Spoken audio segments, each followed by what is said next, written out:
तो आज हमारे साथ हमारे स्टूडियो में एक ऐसी शख्सियत मौजूद है जिन्हें किसी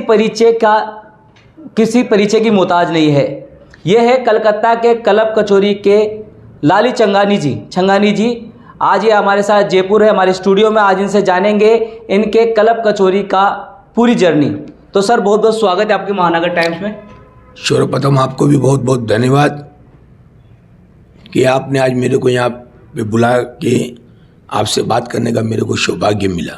सर ऐसा है कि हमारी दुकान 50 इयर्स पुरानी है और 38 इयर्स मेरे को बैठते हो गया जी। ये मेरे और मेरे पापा ने काम चालू किया था जी। और उस समय पापा बनाते थे और मैं बेचता था जी। और मैं और मेरे पापा ने एक ही फार्म में 300 रुपया मेरे को सर्विस मिलता था और 400 रुपया मेरे पापा को मिलता था जी। तब से मैंने ये काम चालू किया हुआ है, पापा ने और मेरे। और आज सर आपका जब पहला वीडियो वायरल हुआ तो आपका रिस्पांस कैसा था? क्योंकि अभी जब नॉर्मल तो आप कचौरी बेचा करते थे, लेकिन जब पहला वीडियो वायरल हुआ और आपको लगा कि इंटरनेट पे आप छाए हुए हो तो आपका रिएक्शन कैसा था? बहुत अच्छा लगा सर। पहले तो ऑलरेडी हम कलकत्ता के अंदर में लोग जानते थे कि ये लाली कचौड़ी वाला है, और आज आप लोग के माध्यम से पूरा वर्ल्ड जान गया कि एक लाली छंगानी कचौड़ी वाला है। सर इतना फेमस होने के बाद भी एक सादगी आप में बरकरार है और आपकी जो कचौरी की प्राइस है वो भी ज़्यादा नहीं बढ़े हैं, तो इस पर आप क्या कहना चाहोगे? सर मैं कोई पैसा कमाने के लिए न कोई व्यापार करता हूँ जी। मेरा कोई ये भी नहीं है कि मैं आज मैंने 150 लेबर काम करने के बाद भी मैं उसी जिज्ञासु जी, हमारे बड़े भाई साहब गोपाल जी कलकत्ता में आए थे तो उन्होंने देखा तो मेरे को, नहीं सर मैं आज भी उसी प्रोफाइल का आदमी हूँ, मेरे पास कुछ नहीं है, लेकिन आप लोग जैसे भाई का प्यार चाहिए जी। मेरे को पैसा से कोई मोह नहीं है सर। मैं ये सर जब कोई व्यक्ति फेमस होता है तो कहीं ना कहीं कुछ असामाजिक तत्व भी उनके पीछे लग जाते हैं। जैसे कई आपके खिलाफ कई कैंपेनिंग भी चली और आपने उनका जवाब भी करारा जवाब दिया, तो ऐसे में आपका क्या एक्सपीरियंस रहा उन लोगों को? मेरा कहने का मतलब है सर, आप अगर जयपुर से हैं और आप लाली छंगानी का नाम सुन के मेरे आपकी फैमिली कचौड़ी खाने आई जी। हो सकता है उसमें आप भी हैं, हमारी बहन भी है और आप भी हैं जी।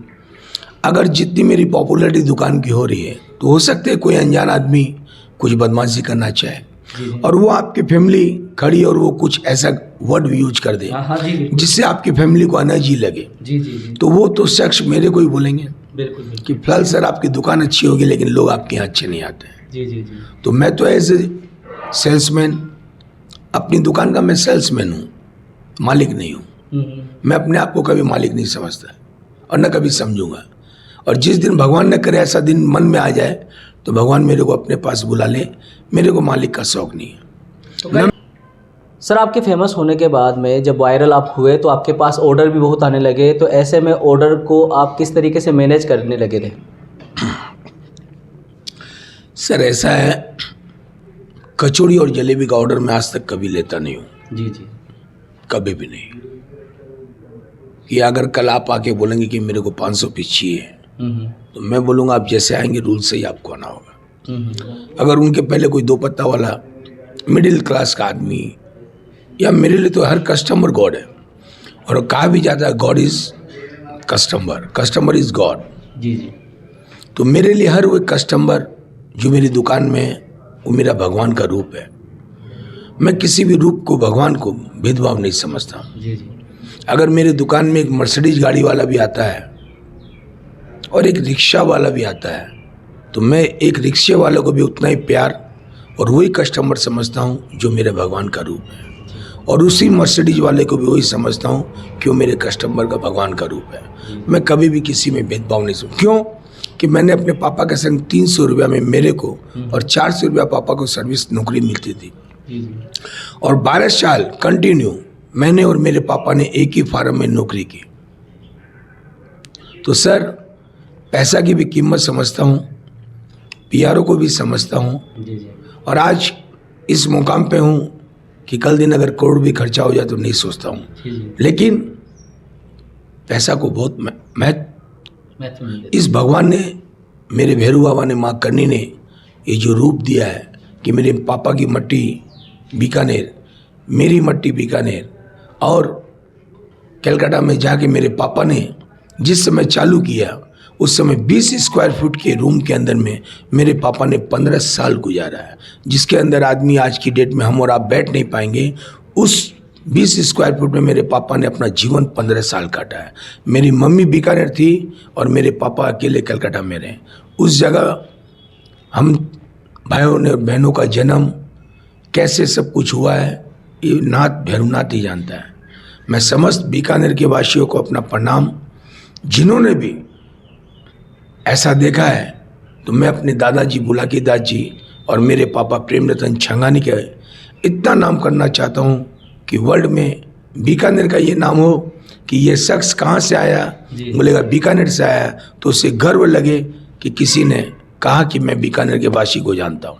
सर, जैसा कि आपने कहा कि आपका जो रिश्ता रहा बीकानेर से रहा और बीकानेर जो है गुजिया और जो है कचौरी के लिए जाना जाता है और बंगाल का एक अलग ही टेस्ट है, रसगुल्ले के लिए फेमस है और लगभग नॉन वेज भी वहाँ काफ़ी चलता है। तो बीकानेर से आपकी कचौरी बंगाल ले जाने का ये सफ़र और वहाँ के लोगों को उसके टेस्ट का एहसास दिलाने का ये सफ़र, ये किस तरीके से पूरा किया? ऐसा है, जो बीकानेर की दाल की कचौड़ी बनती है और हम जो कलब कचौड़ी बेचते हैं वो डिफरेंट है। वो कलब कचौड़ी जो उड़द की दाल की बनती है वो हमारे कलकत्ता में मिलती है, वो बीकानेर में नहीं मिलती है। जो बीकानेर में दाल कचौड़ी है वो अलग है और ये अलग है। ये आज हम पत्ता में इसलिए देते हैं, देखिए आज की डेट में आप बड़े बड़े रेस्टोरेंट में जाइए या किसी भी अच्छे होटल में जाइए तो वो तो एक रेस्टोरेंट 5 स्टार 3 स्टार तो अलग है, वहाँ तो सब कुछ वेल एंड गुड रहता है। एक आम दुकान जो रनिंग ढाबा या जो जनरल मैं अपनी दुकान का बता रहा हूँ, 50 स्क्वायर फुट की दुकान और मैं इस तरह कचौड़ी बेच रहा हूँ, तो ये तो मेरे को पत्ता में ही देना होगा। जिन्होंने भी खाया यूज किया और डस्टबिन में डाल दिया। ठीक है, तो बहुत से लोग मेरे को बोलते हैं कि आप कुछ परिवर्तन कीजिए। मैंने कहा ठाकुर भगवान श्री कृष्ण भगवान भी, हमने तो रामायण से सीखा है, महाभारत से सीखा है, उन्हीं को देख के मैं अपने आप को प्रेरणा लेता हूँ। श्रीमान हमारे सदी के महानायक श्री अमिताभ बच्चन जी से मैंने कुछ सीखा है। मैं आज आपके माध्यम से बोलता हूँ कि भगवान अमिताभ बच्चन जी को 100 साल की उम्र दे। हमारे जैसे यंग जनरेशन को अमिताभ बच्चन जी से कुछ सीखना चाहिए कि वो क्या बोल रहे हैं, क्या कर रहे हैं, क्या दिखा रहे हैं। हो सकता है उनका गुण कोई नहीं लेता है, कुछ अवगुण ले लेते होंगे, लेकिन मैंने श्रीमान अमिताभ बच्चन जी का गुण लिया है, इसलिए आज मैं आपके सामने बैठा हूँ। अपने पिताजी और अपने माँ का नाम रोशन कर रहा हूँ। ये अवसर, ये कुछ मैंने को कोई सिखाया नहीं है। अगर श्रीमान अमिताभ बच्चन जी आवाज़ सुने और वो कभी मेरे को बुलाए तो मैं उनको अपने पापा से बेसी सम्मान दूंगा कि अमिताभ बच्चन जी की उम्र 100 साल की हो। तो स्ट्रगल भरी सर की कहानी रही है। उन्होंने बताया उनके बचपन में किस तरीके से उन्होंने स्ट्रगल किया है और इस मुकाम तक आए हैं।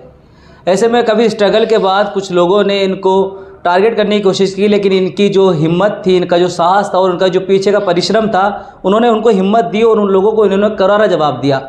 आप भी इनके वीडियोस में देख सकते हैं, इनकी दुकान कोई बड़ी दुकान नहीं, साधारण सी दुकान है जिसमें ये बैठते हैं और लोगों को बड़े प्यार और मोहब्बत से अपनी कचौरी का आनंद दिलाते हैं। यहाँ पर इतना फेमस होने के बाद भी इन्होंने अपनी कचौरी की प्राइस भी नहीं बढ़ाई।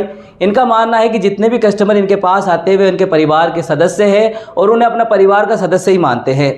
और जो इनकी शॉप के बाहर माहौल अच्छा रहे, पारिवारिक माहौल रहे, कोई गलत इंसान वहाँ नहीं आ जाए, इसलिए थोड़े एग्रेसिव भी होते हैं, जो कि बहुत ज़रूरी है। ये इनके लिए एक जो है बिजनेस नहीं है, ये एक तरीके से ये इसे अपने दिल से चलाते हैं। साथ ही जो इन्वायरमेंट का ध्यान देते हुए आप जो पत्तों में कचौरी देते हैं वो भी एक अच्छी बात है, इससे हमारा इन्वायरमेंट भी साफ़ रहता है। तो आज के इस एपिसोड में हमने आपको मिलाया फेमस कलब कचौरी के, कलकत्ता की फेमस कलब कचौरी के जो है CEO कह सकते हैं या ब्रांड एम्बेसडर को कह सकते हैं। अगले एपिसोड में हम ऐसी एक बड़ी शख्सियत के आपसे मिलाएंगे। तब तक के लिए आप देखते रहिए महानगर टाइम्स।